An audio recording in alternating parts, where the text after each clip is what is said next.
अच्छा, इसमें देखें जो अभी सारा इस वक्त चल रही है बातचीत की, एक नीट का जो एग्जाम है और वो सारा मामला के जिसके बाद मेरिटोक्रेसी है, उसको उसकी धज्जियां उड़ा दी हैं। यूथ जो है, जब पेपर लीक्स होते हैं, इसके पीछे एक पूरी स्कैमिंग इंडस्ट्री है जी। और वो इससे फायदा उठाती है। यूथ को उसकी नौकरियां नहीं मिलती और ये सारा एक प्रोसेस, एक लंबा भारत के अंदर वो चलता चला आ रहा है। लेकिन इस वक्त जो जंतर मंतर में दिल्ली में प्रोटेस्ट हो रहे हैं, उसका ट्रिगर है ये, this is very important to understand, ये ट्रिगर है ये जो एग्जाम का स्कैम हुआ है।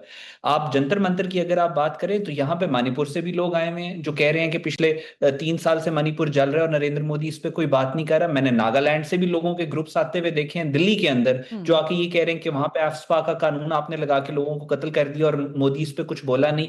यहाँ पे वेस्ट बंगाल से भी लोग आए हुए हैं जो कह रहे हैं कि वहां पे हाँ। इलेक्शन के अंदर जो आपने स्कैम किया है। यहाँ पे साउथ से भी लोग आके बातचीत कर रहे हैं कि हमारा जो नॉर्थ साउथ का डिवाइड है इंडिया के अंदर, कि सारी एजुकेशन साउथ में है, इनकम साउथ से जनरेट हो रही है, लेकिन जो प्रो बीजेपी स्टेट्स हैं, जहां पे बीजेपी की हुकूमत है, वहां पे सारे फंड्स जा रहे हैं, वो भी जी। आके ये बात कर रहे हैं। यहाँ पे वो कच्छ कड़ा करपान कंगा केश जो आइडेंटिटी है सिखों की, उसके ऊपर हमले की भी बात हो रही है। फार्मर्स जो हैं वो भी आ गए हैं, पूरे इंडिया से वो लोग जो गोदी मीडिया के विक्टिम थे वो भी इसके ऊपर बात कर। सो बेसिकली पिछले 12 साल का जो रिप्रेशन का, जो जो फैशिज्म का एक रूल था कि जिसके तहत इन्होंने हिंदू राष्ट्र और अखंड भारत बनाना था, जी। ये उसके खिलाफ action and reaction are equal in magnitude and opposite in direction, ये उसका रिएक्शन है। ये सिर्फ एक एग्जाम की बात नहीं है, ये सिर्फ कॉकरोच जनता पार्टी की बात नहीं है। हम्म। ये structureless, formless, shapeless, organic protest है जो पिछले 12 साल से नरेंद्र मोदी ने भारत के साथ किया, कि अब उसका रिस्पॉन्स है।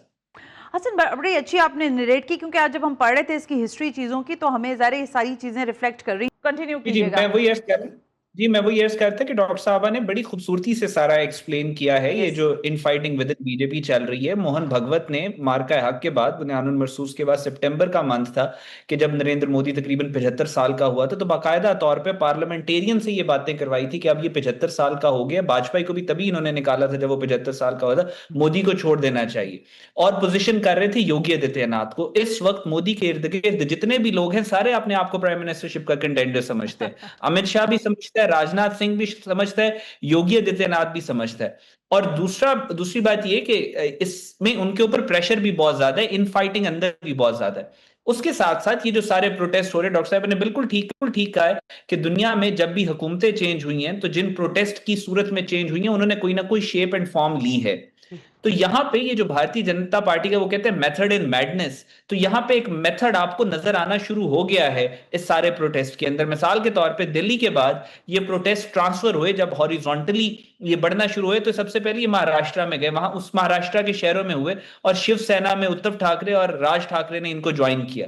फिर उसके बाद ये गुजरात चले गए, जो मोदी का गढ़ है, जहां का अमित शाह भी है, मोदी भी है, और ये सारे अबानी अडानी भी गुजरात के हैं, जो इसका सेफ हेवन समझा जाता था। ये प्रोटेस्ट फिर वहां पे चले गए। हम्म। फिर उसके बाद ये अयोध्या में आए, उत्तर प्रदेश, ये योगी आदित्यनाथ का जो इलाका है जहां पे इन्होंने राम मंदिर बनाया, और इन्होंने कहा कि जो राम मंदिर बनाएगा वो भगवान राम अपेरेंटली जो इनका है उसका एक अवतार होगा, तो वो नरेंद्र मोदी का गढ़ था। तो फिर ये प्रोटेस्ट वहां पे गए।